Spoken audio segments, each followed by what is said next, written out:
ทุกคนยังจำได้ไหมครับตอนเหตุการณ์ถ้ำหลวงขุนน้ำนางนอนนะครับพี่น้องกู้ภัยชาวลาว1623นะครับได้มีการบินข้ามโขงมาช่วย13หมูป่าอะคาเดมี่แบบไม่ลังเลนะครับวันนี้ถึงเวลาแล้วครับที่คนไทยได้ตอบแทนน้ำใจนั้นครับล่าสุดเกิดเหตุเหมืองถล่มที่สปปลาวนะครับมีพี่น้องชาวลาวติดอยู่ข้างในถึง7ชีวิตนะครับเข้าสู่วันที่5แล้วนะครับแต่ตอนนี้ทีมกู้ภัยไทยได้เดินทางเข้าไปถึงที่เกิดเหตุแล้วและกำลังลุยช่วยสุดชีวิตเพื่อช่วยเหลือพวกเขากลับมาครับยามที่เราลำบากคนลาวเคยยื่นมือเข้ามาช่วยเหลือเราที่ถ้ำหลวงนะครับในวันนี้วันที่คนลาวเดือดร้อนนะครับมีหรือคนไทยที่จะนิ่งเฉยได้นะครับซึ่งมิตรภาพ2ฝั่งโขงไทยลาวนั้นไม่มีวันทิ้งกันแน่นอนครับร่วมส่งกำลังใจให้กับทั้ง7ชีวิตและทีมกู้ภัยทุกทีมปลอดภัยด้วยนะครับนี่เนาะทุกคนนี่คือมิตรภาพที่ดีระหว่างไทยลาวเนาะคือทุกคนยังจำได้บ่ที่แบบเคยมีคนติดในถ้ำหลวงที่เมืองไทยเนาะแล้วมีคนลาวเนาะก็ได้เข้าไปช่วยก็เพราะว่าเขาเป็นบ้านพี่เมืองน้องเป็นบ้านใกล้เฮือนเคียง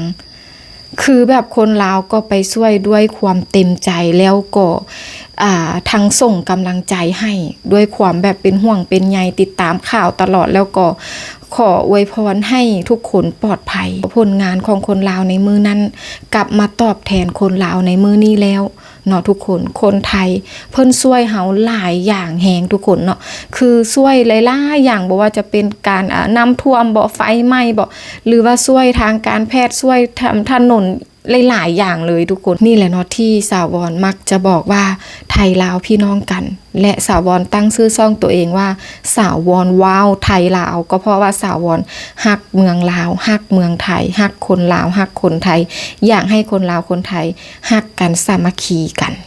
มีอย่างเอื้อเฟื้อเผื่อแผ่ช่วยเหลือซึ่งกันและกันช่วยน้อยหรือช่วยหลายเฮาบ่ว่ากันแต่ถ้าจะเทียบเนาะเทียบบ่ได้เลยกับการที่คนไทยประเทศไทยเพิ่นช่วยบ้านเฮานี่หลายก่อนเฮาไปช่วยเพิ่นอีกครั้งนี้คือสาวรแบบปลื้มใจอีหลี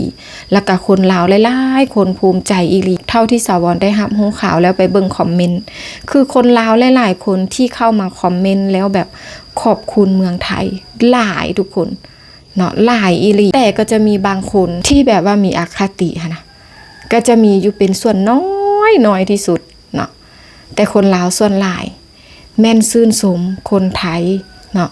ฮักคนไทยเพราะอย่างจึงฮักคนไทยก็เพราะแบบนี้แหละคนไทยเพิ่นยื่นมือเข้ามาช่วยเฮาเป็นประเทศแรกเนาะในยามวิกฤตในยามลำบากบ่ว่าจะเป็นบุคลากร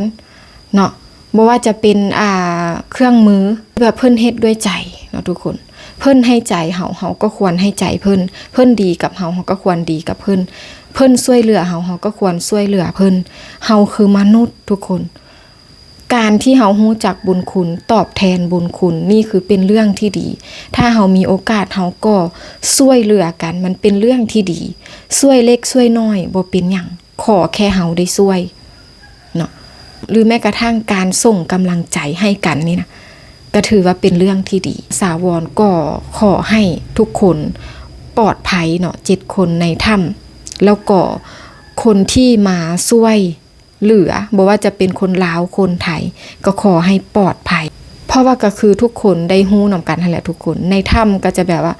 เข้าไปแบบว่ายากลำบากอีหลีทุกคนแบบมันเป็นซ่องน้อยๆทุกคนแล้วก็มีน้ำไหลผ่านตลอดมันอันตรายหลายทุกคน